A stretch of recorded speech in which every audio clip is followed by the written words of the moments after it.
जय हिंद फ्रेंड्स। तारीख है 12 मई, रात के बज रहे हैं 10:56। चलिए करते हैं मार्केट के एनालिसिस। कल हमने जैसे बताया था 26 अप्रैल। 26 अप्रैल के निफ्टी के जो कैंडल का लो था, मार्केट ने एग्जैक्टली अपने लो को टच किया था और मूविंग एवरेजेस नीचे की तरफ टिल्ट किए हुए थे। आज मार्केट ने इसे क्लोज किया। एक ही उम्मीद थी कि मार्केट जो है अपने जो 40 EMA का ये जो लाइन है येलो वाली, it was able to sustain this line, लेकिन आज इसे नीचे क्लोज किया। इसका मतलब क्या हुआ? ये जो हेड एंड शोल्डर टाइप का स्ट्रक्चर बना हुआ था उसको इसने तोड़ दिया। तो जितना भी अप ट्रेंड हम देख रहे थे कि ये यहाँ से ऊपर चल रहा था, वो सारा निगेट हो चुका है। वीकली चार्ट में भी देखें तो ये देखिए, जस्ट अ मिनट। अगर वीकली चार्ट को भी देखें तो इसने प्रीवियस स्विंग हाई, कल हमने बात की थी, कल हमने बात की थी, कल के वीडियो में आप जिन लोगों ने देखा है वो देख लेते हैं।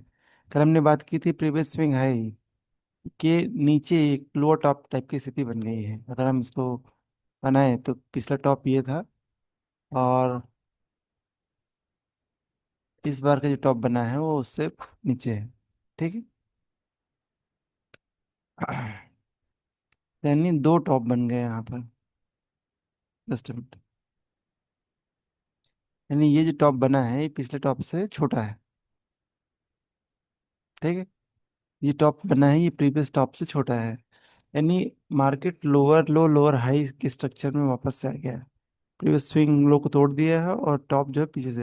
यानी जो भी अगर वीकली क्लोज बेसिस में भी स्थिति यही रहती है, market if it close below this 24,000 level जो कि आ चुका है ना, 24,000 के नीचे अगर क्लोज करता है तो इस पूरा जो अपट्रेंड था वो पूरा निगेट हो चुका है। अब इसको क्लोज, इसका स्टेप ही तभी क्लोज होगा जब मार्केट से प्रीवियस स्विंग हाई के ऊपर जाना स्टार्ट करेगा। चलिए अभी की बात करें तो मार्केट आज बहुत बुरी 1.86% निफ्टी फ्यूचर्स डाउन था। सारे इंडाइसेस देखें, सब अपने रेंज तोड़ के नीचे आ रहे हैं।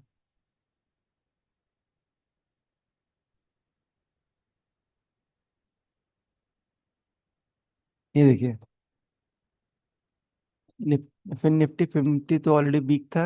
अगर वीकली चार्ट में देखें तो लोअर लो लोअर हाई स्ट्रक्चर में ऑलरेडी चल रहा था। ठीक है, तो फिर निफ्टी वीक है। निफ्टी मिड कैप जो ब्रेकआउट दे दिया था और ऊपर मूव कर रहा था ना, वो भी ऊपर से स्लिप हुआ और वापस अपने कंसोलिडेशन जोन के पास आ गया। अच्छा, अगर इसके चार्ट को देखें तो आपको दिखेगा क्या? सॉरी, ये जो है अपने प्रीवियस जो टॉप थे ना उनको टच कर रहा था। हमने पहले भी लाइन यहाँ बना रखी थी। ठीक है, एक बार इनको हटा देते हैं। इन चार्ट्स की वजह, इन लाइन की वजह से क्या है, पहले आपको बहुत सारा जिस साइड ट्रेड हटाते हैं और ये देखिए मिड कैप जो है अपने टॉप के पास पहुंच गया था। तो एक सॉर्ट ऑफ रिजेक्शन वहाँ पे एक्सपेक्टेड था, मार्केट वहाँ से रिजेक्ट किया और ये रिजेक्शन इतना ज़्यादा था कि अपने ब्रेकआउट करने के नीचे आ गया। ठीक है, तो सारा ब्रेकआउट जो है वो निगेट हो गया।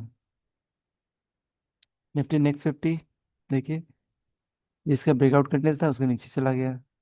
यानी अगर हम डेली की बात करें तो हर डेली बेसिस पर हमने आपको बोला है कि मार्केट वीक हो रहा है। हमने आपको भले ही उस वीकनेस पे जो भी स्टॉक्स ब्रेकआउट दे देते, हमने आपको सचेत किया है कि मार्केट 200 एक्सपोनेंशियल मूविंग एवरेज के नीचे है, इसलिए आप नई पोजीशन बनाने से अवॉइड करें। हाइकन चार्ट को देखें तो हाइकन चार्ट चीख चीख के बोल रहा था, मतलब चीखना मतलब समझते हैं ना, इतने चीख चीख के बोल रहा था कि भाई साहब थोड़ा सा सतर्क हो जाइए। ठीक है, ये देखिए निफ्टी कल के ट्रेडिंग सेशन में ही इसने ब्रेकडाउन दे दिया था, आज उसका फॉलोअप मूव आया और ये जो सपोर्ट था इसको उसने ब्रेक कर दिया। वीकली टाइम फ्रेम में भी आज नेगेटिव हाइकन इस वीक में बन रही है, लेकिन good thing is RSI is still taking support in the 50। यानी आरएसआई में 40, सॉरी, तो आरएसआई में रेंज शिफ्ट हुआ है। जो कि आरएसआई पहले 40 के नीचे चल रहा था, अब वो इस वीक में पॉसिबिलिटी है कि वो 40 के लेवल को टच करे। ठीक है, ये वीकली चार्ट की बात करते हैं। डेली टाइम फ्रेम में भी बात करें तो RSI is taking support at 40 only. Let us switch over to this icon chart. Yes, it is taking support at the 40. बढ़िया।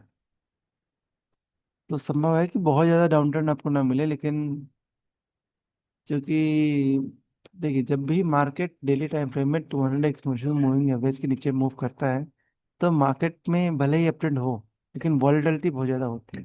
ठीक है। तो हमने आज के दिन में अपनी जितनी पोजीशंस थी, मैक्सिमम पोजीशन को लिक्विडेट कर दिया है।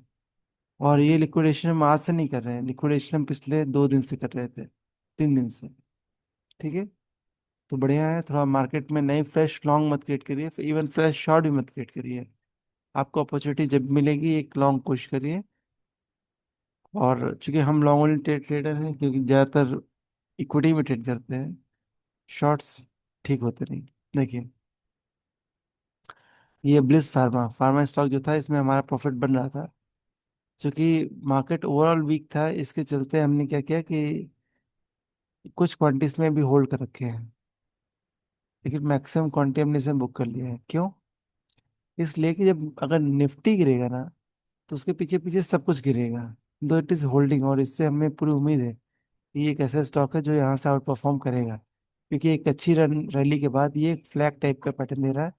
और उसके ऊपर आज जो हमें है, इसमें बुलिश है, राशि मिली, बुलिश है क्या। तो संभव है कि इसका अप ट्रेंड चलता रहेगा। ठीक है। लेकिन वीकनेस कहीं से भी आ सकती है, अगर आ सकती है तो भाई हम उसके लिए सचेत हैं, हमने अपनी पोजीशन को रिड्यूस कर दिया है। We have no issue in repurchasing the stock, but we just simply don't want any sort of dent in the portfolio just because the Nifty, अगर इसे देखें तो RSI still holding the 60 level, बहुत strong है। NTPC कब से strong चल रहा था, बात हम कर रहे थे 30 अप्रैल से। इसमें हमने जैसे पोजीशन बढ़ी थी, इमीडिएटली इसमें शायद आया था, पोजीशन इसमें डिक्रीज कर दिया। वीकली चार्ट इनका वीक हो गया। अब आपको, चूंकि वीकली बेसिस पे देखिए, सब स्लोनेस आ रही है। ठीक है। कहीं भी जितनी भी पोजीशंस थी, BSc is the one which is still holding the weekly time frame. इस वीक में हम क्या करेंगे कि जहां जहां वीकली कैंडलस्टिक बुलिश है, केवल उन्हीं में पोजीशन की साइजिंग करेंगे। ठीक है। अगर मार्केट रिकवर करता है तो डेली टाइम फ्रेम में कंसोलिडेशन चला गया है, और लाइन चार्ट में देखें तो एक छोटा सा लो टॉप बना दिया है। वी विल सी, हमने इसे पोजीशन रिड्यूस कर दिया है। बीएचएल में भी कंसोलिडेशन कैंडल बन गए हैं। सी, सब जगह जो रैली आई है, एक पुल बैक आना जरूरी था। तो वो आ रहा है, ये देख रहे हैं रैली। रैली के बाद एक मैं देखिए परसों नरसों वीडियो में ही आपको बोला था कि RSI भाई 60 के ऊपर चल रहा है। तो आप लोग थोड़ा सचेत हो जाइए। नेक्स्ट जब उसमें करेक्शन है, मैंने बोला भाई कि RSI has gone totally in unsustainable range. तो आपको थोड़ा सा सतर्क रहना पड़ेगा। आपको मूव मिलेंगे, भले ही निफ्टी न चले। निफ्टी में go in consolidation zone, but prices which are in bullish, they certainly so. अच्छा, मोस्ट इम्पोर्टेंट हम इसकी बात कर रहे थे, दिस वन। आप इसमें अप्रिशिएट नहीं कर पाएंगे। We follow this candle candlestick chart, you find this small cap Nifty by Nifty, जो कि हमारे पोर्टफोलियो का सूचक होता है। और ये देखिए कितनी बड़ी डीप रेड कैंडल, ये जो रैली इसमें चल रही थी सस्टेनेबल तो थी नहीं, करेक्शन आ गया। और ये करेक्शन क्योंकि इतनी लंबी रैली थी, तो करेक्शन भी काफी डीप होगा। We expect this to come to sustainable limit, और अगर ये नीचे आएगा, तो भले ही निफ्टी नीचे ऊपर रहे, आपके पोर्टफोलियो में डेंट पड़ेगा। तो रेडी हो जाइए भाई। बिल्कुल बिल्कुल रेडी रहिए। आपकी पोर्टफोलियो 4 से 5% तक भी रिड्यूस हो सकता है। ठीक है। इसलिए हमने पोजीशन को बहुत ड्रास्टिक रिड्यूस किया है। चलिए, स्टॉक वाइज कुछ डिस्कस करने से फायदा नहीं है। ओवरऑल पोजीशन जहां जहां आपको अपॉर्चुनिटी मिलती है, अपनी पोजीशन को रिड्यूस करिए, रेस्ट मार्केट पे छोड़ दीजिए। Thank you.